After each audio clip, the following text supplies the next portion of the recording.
Alrighty, hello and welcome to our L1 For Unity deep dive. My name is Joel, and we are going to go on a rather lengthy and rambly journey through all of the features that make the Space Lasers demo work.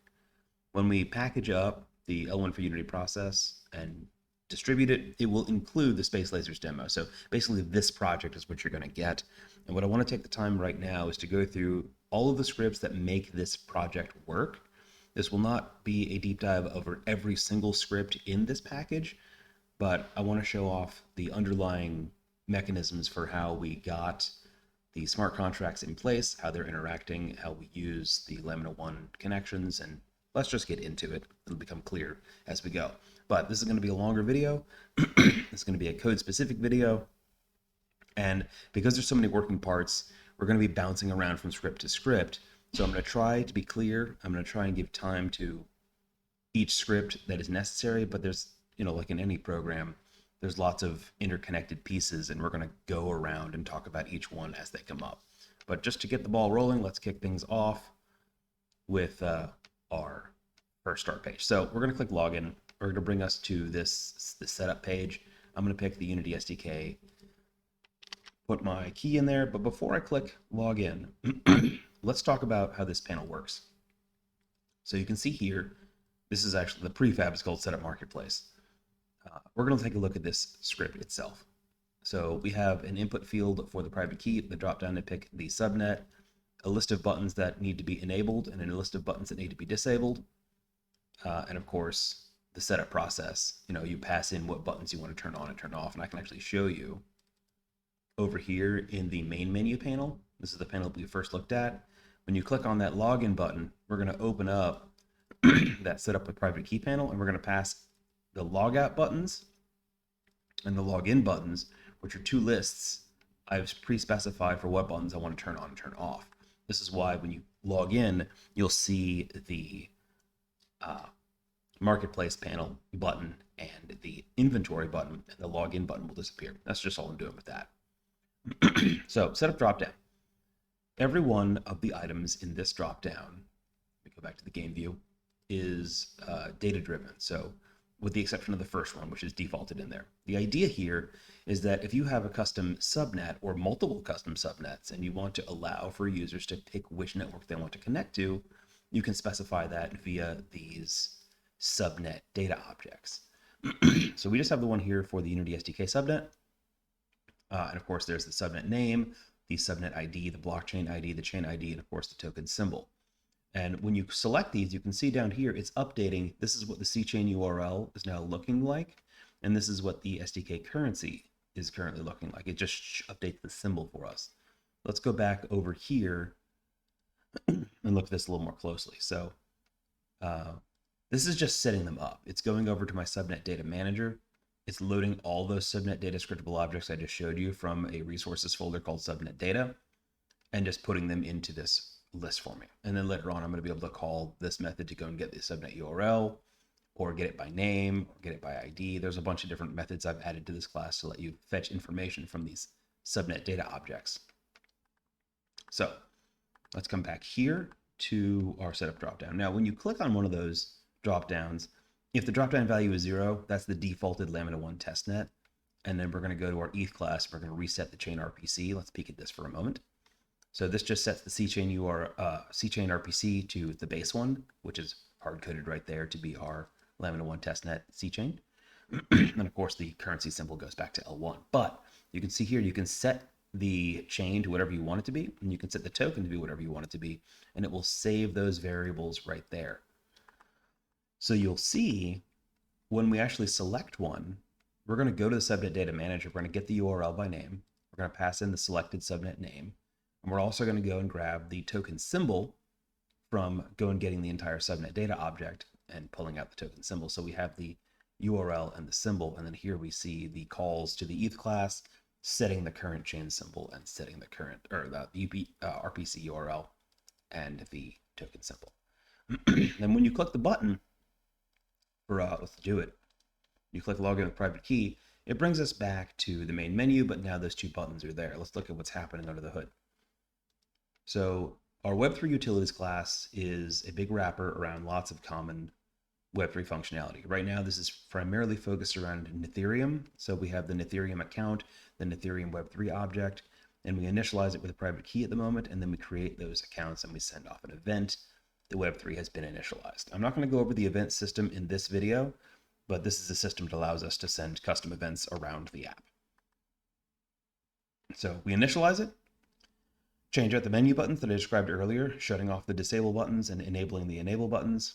Then we're going to open up the account info panel, and the account info panel is just simply showing the account ID down there, or public address, and of course the balance, and then it shows you the correct symbol for the current subnet. And that's it. That's what this panel is doing. So once it closes, you'll see this panel once again, or back to our main menu. So let's walk through the rest of the demo and talk about the rest of the panels individually and how they work. The big thing about this, and I'm going to roll over here and show you, we have this contracts folder under the project. And we're going to go into the Space Lasers folder because those are the ones that we're going to be working with in this demonstration. The Space Lasers file and the Space Lasers asset browser file are both generated classes. These are smart contracts that have been converted into C#, and we will make another video specifically demonstrating how to take a Solidity contract and convert it into a C# class so you can use it in Unity. That won't be in this video, but that's going to be in one coming up. But you're going to see usages of both of these extensively throughout this example, and then the Space Lasers Marketplace is in fact the wrapper for both of these. This is going to be utilizing methods from both of these classes to perform actual actions like listing, buying, and all that sort of stuff. Let's start with the inventory. So we're going to load, and then you can see I already have all three of them. This current demonstration only allows you to have one of each of the three colors. And let's look about how this works. So when I come back over to my scene view, we're going to click this. We're going to see this is the collection panel. Let's take a look at the collection panel. So both the collection panel and the marketplace both inherit from the asset display panel, and the asset display panel is just a way of taking marketplace entries, which is what I have titled the NFTs, both in your collection and in the marketplace, and displaying it for you. And they're all built around, let's peek at it real quick, this asset data structure. The asset data structure is basically my C# representation of an NFT. It's got all the information that you need, including this JObject properties. This is a Newtonsoft JSON object, which is intentionally left as a JObject so that different projects can parse it differently. And I will show you me pulling apart this JObject to pull out the gradient color data for our example in this Space Lasers demo. But I wanted to show you asset data because it's going to be very important to the display of the NFTs in these various panels. Let's come back all the way to our collection panel and walk through the process. So first things first, populate assets is going to get called right away because the base class, I'll show you where this goes, is going to run populate assets as soon as the menu is opened. So we have a loader, turn the loader on. We have my address. This is stored in our Web3 utilities account variable. Over here, when we initialize the Web3, we save a reference to that Ethereum account right there. So we can grab your address at any time at Web3 utilities.account.address, very convenient. And then this is where a bulk of the work happens. So I have a list of asset data, which represents all of my assets on this contract. Here's the Space Lasers Marketplace, get my assets. Let's take a look at Space Lasers Marketplace. So here we have the actual wrapper for our two converted Solidity contracts. They're going to be represented by this marketplace contract, which represents the asset browser, and the NFT contract, which represents the actual color NFTs. So you see we've got the, these are hard-coded at the moment, but I've also got a system to dynamically generate these from data, or not dynamically generate them, but to pull them from data that you've already cached, which I'll show you in a moment. There's some more registration. You can see the Web3 initialize event that I mentioned earlier. When that gets received, we will configure our contract handlers, and all this is doing is going and fetching the contract addresses that you see hard-coded right here from my address data manager, which I will show you over here back in the scriptable objects. You can see I've got address data. Here's the laser item. It's nothing other than a name that I apply to this NFT contract and the address where it is deployed. And of course, there's one for the market as well. So when I come back in here, you can see, go to my address data manager, fetch the address. laser mark it, do some debugging if it's empty or null, and then save it right here, which of course it is in fact this one. I've got it in 2 places, but I wanted to show you that you could create your own assets to point to different things as scriptable objects, and just use the asset data manager to go fetch them by whatever name you've given them. So we're going to get those addresses, and then we're going to set these 2 contract handlers. These are our Ethereum contract handlers. With our web3utilities.get contract handler, which is just a wrapper around Ethereum's web3.eth.get contract handler. You give it the public address, and it gets you a contract handler object, which allows you to do various things with that contract, which we will see shortly.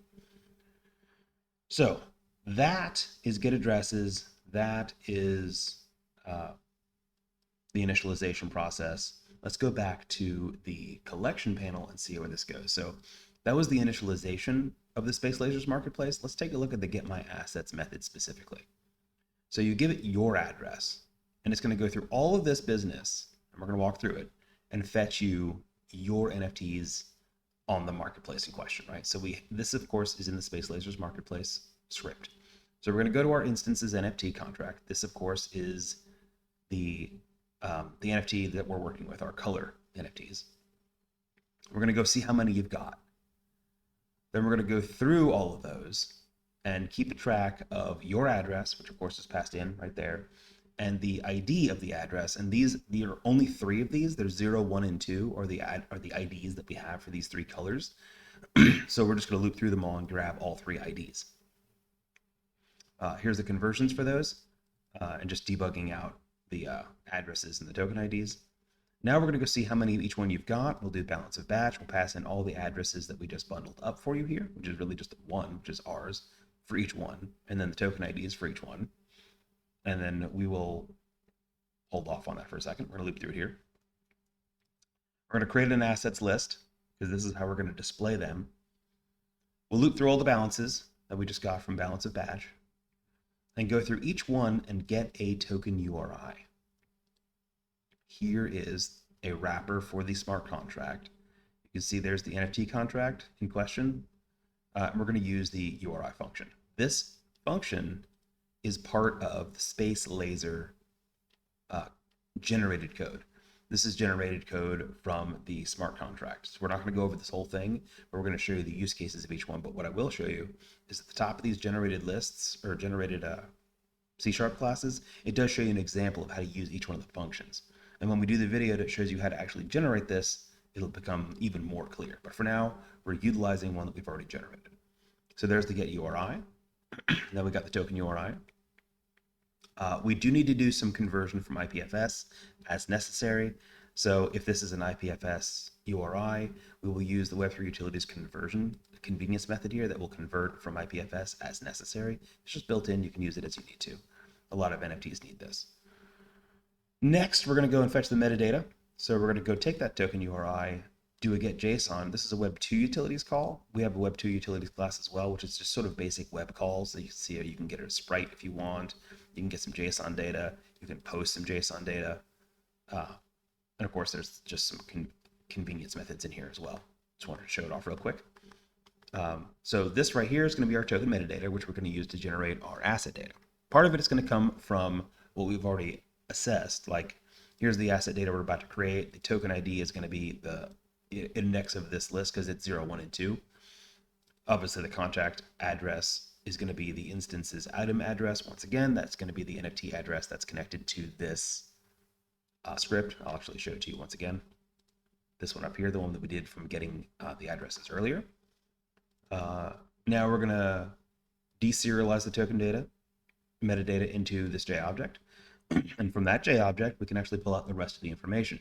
The name, the description, the image URI, which will also need to be converted from IPFS. So we can store the image URI right there in the myasset.image to remind you this is just a string here that represents the URL for where the image is stored. And then finally, we're going to go get the properties, and we're going to leave it as a JObject. And we're going to store it in the properties field over here in the asset data. You're going to see how we use this later. And then add it to the list, and then return them. So you're going to get this big list of asset data. Coming back to the collection panel, where we're calling this from, now we have a list of asset data. So that list can now be populated And then once the list is populated, this is an extension for lists that I made that allows you to just instantiate a whole bunch of mono behaviors and then add them to a list. And then we can set up every one of those entries in the list to actually show all the UI for these NFTs. And so we're going to take a look at the marketplace entry, which represents an NFT on the UI for each one of these. So you give it a asset, that's to be this right here, and you give it the parent panel where it came from, whether it be the inventory panel or the marketplace panel, could be either one. And then we're going to run the setup. First things first, we're going to go fetch the image. This is nothing other than a Web2 call to go and request the sprite that we have stored in the asset data. Easy enough. Now we'll go and set all the various text fields, like here's the entry name. We're going to go fetch the asset name there. And if we're on the marketplace, we're also going to go grab the price, convert that from way, because the price is going to be in way, and then set the text to be the converted price plus the current chain symbol. So you see whether it costs L1 or SDK or whatever your subnet chain symbol is. And if we're not on the marketplace, we're just going to shut the cost text off because we don't want to see it. Finally, if the listing area is not null, and my listing area is a representation of whether or not this NFT is yours. So if you are on the marketplace panel, this will be true in the marketplace panel. Then we're going to go ahead and check to see whether this particular asset is yours by comparing the seller address to your address. And if they are the same, of course, then the My Listing area will be activated and you'll be able to see, oh, that's mine. I'll actually show you this right now. Let's go back over to Marketplace because I happen to have one on the right. I see, look at this. This one's mine. The cancel doesn't currently work. This functionality is not ready yet, but you can tell, oh, right, this is the one that I've listed myself. There it is, my listing. Let's go back to the inventory. Okay, cool. Back to what we were talking about. So, working our way through the marketplace entry. And just to be extra super clear, I'm referring to these specific things as the marketplace entries. They're also collection entries. Now, equipped highlight, let's talk about that real quick. You can see this blue border here. That is the indication that you have equipped this particular asset. Like I can click here and it'll highlight it in green. But if I click the equip button, the blue border will change over to that one. That's the one that I currently have equipped, which changes the color of my laser.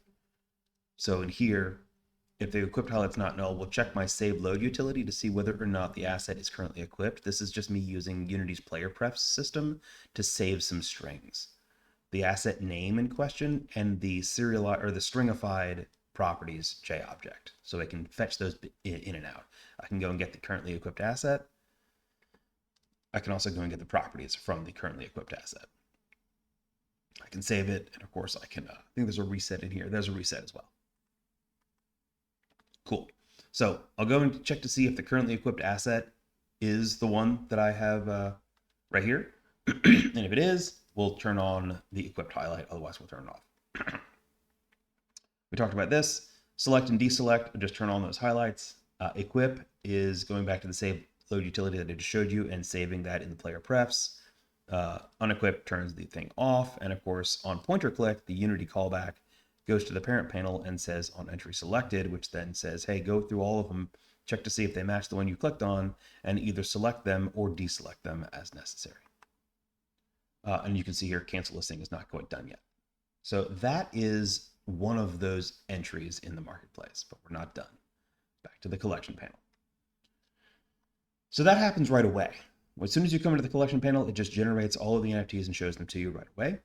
And that was that process. If you click on our minter, which is this button right here in the corner, it will try and mint a red one. But this demo only allows you to have one of each of the NFTs. And since I already have it, I won't be demonstrating this at the moment, but this will mint you a new red one, assuming you have any SDK in your account. Because it just costs a very small amount for the gas fee. Let's come back to this. So that's what mint does. And you can see here, on mint collect is what actually gets run. And we're going to go to our Space Lasers marketplace and run mint single. And mint single wants to know what ID to mint. And we're just passing in 0 at the moment for the red one. And then who are we minting it to? And obviously we're passing our own address in there, and then we're passing in 0. So you can see how you could easily change this to mint whichever one you wanted. And then populate assets gets run a second time to refresh the page to show you your newly minted asset. And then on post clicked, which is this button down here, this list item actually, is the one that lists it to our marketplace. and we do a check to see whether or not you currently have that one equipped, and you cannot post the one that you have equipped at the moment. You got to unequip it first. Then we're going to go to our post asset panel, and we're going to take a look at that. So let's go over to the post asset panel. And here it is. And I can't show you this one at the moment because, well, I can show you and I can cancel it. So if I click on this one and that one's equipped, if I click on list, it's going to give me that error. You cannot list an equipped one. So let's just click on this green one. It's going to give you this panel that's going to pop up, and it's going to lock it to 1.5 for this demo. But this is what it would be like if I click the confirm button, which I won't be doing because our current marketplace already has all three of these up there. I'll show you what happens. So here is the post asset panel. What we do with it, let's come back here, is that we go there and we set the complete callback. So the on complete callback for the post asset panel is down here in on confirm clicked. When you click that post button, we're going to go through the process of parsing the text field to get the price. We're going to convert it to way because everything is way on the back end. We're going to go to our Space List Marketplace, and we're going to go for approve and list item. Let's take a look at this one. This is again in our wrapper class, wrapping the smart contract. And it's going to go first. We're going to go for the approval right here, where we're going to create a new approve for all function. This is part of the generated code for the smart contract. Provide all of the information that it needs. The operator is our marketplace address. Approved, of course, is true. And then we'll wait for the NFT contract to perform this operation, and then we'll return the transaction hash back to this one. So there's the transaction hash there. We're going to wait 5 seconds in real time. This allows the transaction to settle. And then we'll run the list item method, which is just down here. We'll do a create listing function. Again, this is part of the generated code for the smart contract. Set the address, the token ID, the price, and then create a receipt by this send and request wait for receipt. Of course, this is from the marketplace contract. This is the contract handler function from Ethereum. Pass in the function we just created, and then return the transaction hash. So this entire class, the Space Lasers Marketplace, is just a big wrapper for all of the smart contract features in the converted, generated Solidity contract.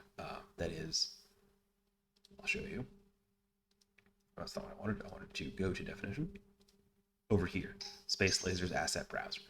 So this is this massive script that has all of the smart contract stuff encapsulated, but this is the one that I want to really highlight here because this is us utilizing that.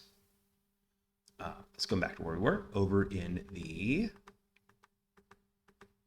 back to the post asset, right? So there's the result of the Space Lasers approve and list. We get a bool, right? If it's successful, we'll send you a successful, we'll turn the loader off, we'll show the pop-up panel that says NFT listed successfully, run the onComplete method that we just set, which I'll show you in a moment. Otherwise, we throw an error and close. So this onComplete was coming from our collection panel right here where we set the listing callback for the onComplete here. Let's go take a look at that. And all we're doing on complete is just repopulating the assets so that you can see that the one that you just posted is no longer in your collection. It's convenience. Finally, not finally, there's two more. On entry selected, very, very simple. We check to see whether or not that asset is already equipped, and we change the button for equipment. I'll show you that right here. This little button, notice it says unequipped when I've got an equipped one, and it says equipped when I've got a non-equipped one. That's all that's doing. Changes that button. And then if you click that button, we will check to see whether or not you already have it equipped by going to my save load utility. And if you don't have it equipped, or excuse me, if you do, we'll unequip it, and then we'll reset the equipped asset in the save load utility so that those are both set to null. Otherwise, we'll equip it. And when we equip a NFT, we'll see that is equipped becomes true. We'll go to the save load utility, we'll equip that particular asset, save that in the player prefs. And then, of course, once you equip any particular one, we need to unequip the other ones so that you can't equip more than one at a time. So this little for loop going through and making sure that all the other entries, if they're not equal to the currently selected one, gets unequipped. And that is the totality of the collection panel. The only other panel I want to cover for this walkthrough, because this is already rather lengthy and rather rambly, is going to be the marketplace panel, which functions very similarly. Let's take a look at it. So here you see marketplace. This one's my listing. These two are not my listings. You can also see the funds that you have available that have been, like I've already sold one before, and you can click this withdraw button to get your funds out of it. Let's walk through it. So over here, let's take a look at the marketplace panel, which functions very similarly to the inventory panel. Note that they both inherit from asset display. We have a purchase button, we have a loader, and we have an available funds text. Let's take, is that even used? I may not have actually put that in there. No, I do have it. Oh, I'm just showing that. That was the available funds to withdraw. Probably need to rename that so it's not confusing to be like, how much funds do I have? But let's continue through this the way that it works. So we have our purchase button, which starts off as not interactable. Let's go take a look at that. Notice the purchase button is grayed out. If I click on this, or excuse me, go to the game, click on this, that becomes clickable now because you can't purchase if you don't have one selected. These are the three selections. Let's take a look back over here. And then once again, we have populate assets, similar to how we did it in the collection panel. We're going to use our Space Lasers Marketplace, get all listings. Let's take a look at this one. First things first, we're going to go to our marketplace contract and we're going to run this method, this get listings function. This is another one of the functions that has been built into our generated code in our Solidity contract conversion into C#. So we're going to run that and it's going to return me a list of this listings object, this right here, part of the asset browser. This is the definition of a listing. So you see, we can see the seller, the NFT address, token ID, price, and the state. So let's take a look at how we're utilizing this, because this is just giving me listings. It's not giving me asset data, which is the way I use to display it. So we're going to take all these listings and we're going to convert them into asset data right here. We'll loop through all of them. We'll check to see if the state isn't 0x2, and this means that that particular sale has already completed and we don't want to list it again. And then we'll create our asset data. We'll populate all the pertinent relevant pieces of data, such as the contract address, the token ID, the price, seller address, and its current state. We'll go and fetch the contract handler associated with this particular contract address. We'll go and get the URI function the same way we did it in the inventory panel, and also the URI function, which will give us this URI, which we then can use to get the rest of the data. Of course, there's the conversion from IPFS if necessary. We'll go and get the metadata. We'll go and deserialize the JSON from the metadata. And now we will have access to the name, the description, the image URI, which also will be converted from IPFS. The image URL will add to the asset. And of course, the owner will be the seller's address. Now this owner right here is just here for me to debug it out so I can confirm who it was. Then we'll populate the list, set up those assets again. You've already seen this one. This is over in the marketplace panel, or excuse me, marketplace panel entry. And just like we did it for the inventory panel, now we will be in the marketplace and we can do the cost and whether or not it is yours logic that we went over earlier. So let's come back to the marketplace panel. That is populate assets. Now, the other two things you can do in here, this is apparently just old version of that, is on entry selected functions very, very similarly to the base one. The only difference is if you are clicking on a currently selected entry and it's not null, we just turn the searchable button on, which you just saw me do. Here's show available funds. This is going to show you this amount right here. And that is going to, of course, use our Space Lasers Marketplace contract, get available proceeds. And we'll pass in your address. And all that's going to do is go ahead and run that smart contract method, fire it off, and send back the volume that you actually have to withdraw. And we'll convert that from way, so it's not a gigantic number, and then put it on the screen. And then when you click on one of these, we're going to run the Space Lasers Marketplace again by item method. Let's go look at that one. Here we have a what's going to give you back a transaction receipt, but here's the buy items function from the generated code. Here's all the pieces of information that you need to provide a buy function. Here's the transaction receipt. There's the send and wait from the smart contract. And I'm also going to fire off one of my custom events for a balance change so that I can update your balance in the account information panel. And then we'll return the transaction receipt. And there it is, transaction receipt. I'm not actually doing anything with it, but you can get it back and then do whatever you want with it. And once again, we repopulate the assets to show that that particular object is no longer on the marketplace, so we regenerate the list. On withdrawal, another built-in Solidity contract for withdrawal proceeds, which right here you can see we create a withdraw funds function, send that through, and of course I send off the balance change event once more, and it will return the transaction receipt for that as well. Of course, I debug that out right there. Okay, I've been talking a lot. This is a relatively rambly video, as I said it would be. But this is all of the features for getting the NFTs, displaying them, buying them, selling them, or listing them, and getting your proceeds withdrawn after having sold them. That is all the major functions. There's one more thing I do want to show you, and that is specific to the Space Lasers demo. And that is going to be, how do I actually change the color of my laser with those NFTs? How do I utilize those NFTs? And that we're going to do with over here in my asset data. Let's go find one. The properties, this right here. Let's go find all references to this. So you can see here over in this, we're saving those properties into the player prefs. When I get my current properties right here, let's go ahead and go to this one. It's going to bring me over to my weapon class, which is how I shoot my projectile. So I got my projectile, we shoot it, we go ahead and apply equipped colors, and this is how it works. So we have the projectile that we want to shoot. We go to get those properties out of my player prefs. I have a VFX utility that's parsing that specific JSON. Let's go look at it.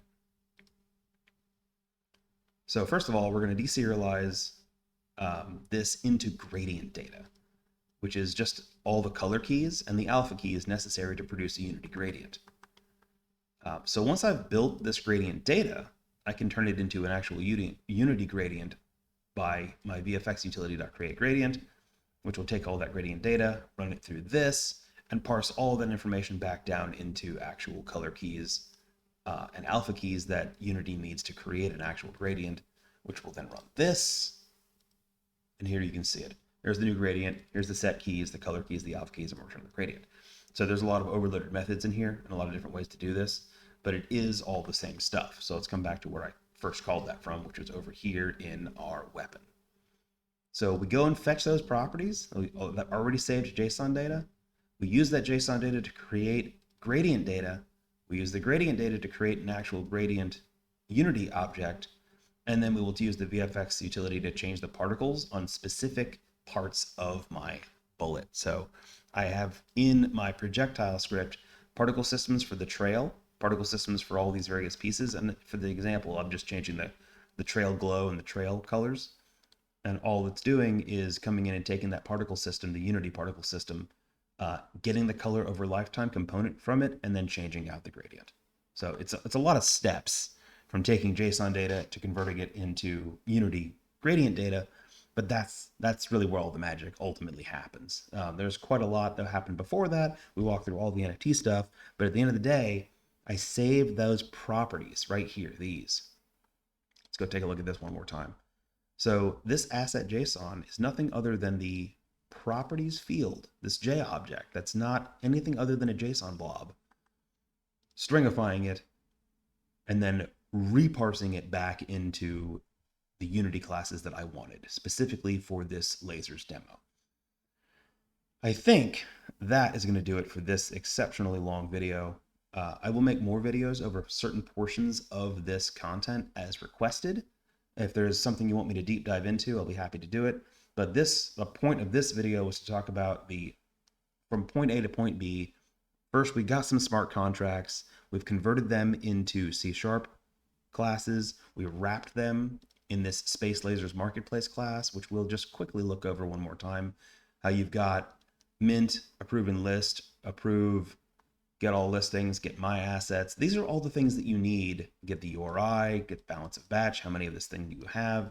There's the buy function. All of this stuff is wrapping up the obtuse class that was generated from the Solidity contract so that Unity developers can utilize smart contracts inside of Unity. And that is where I wanted to get with this video.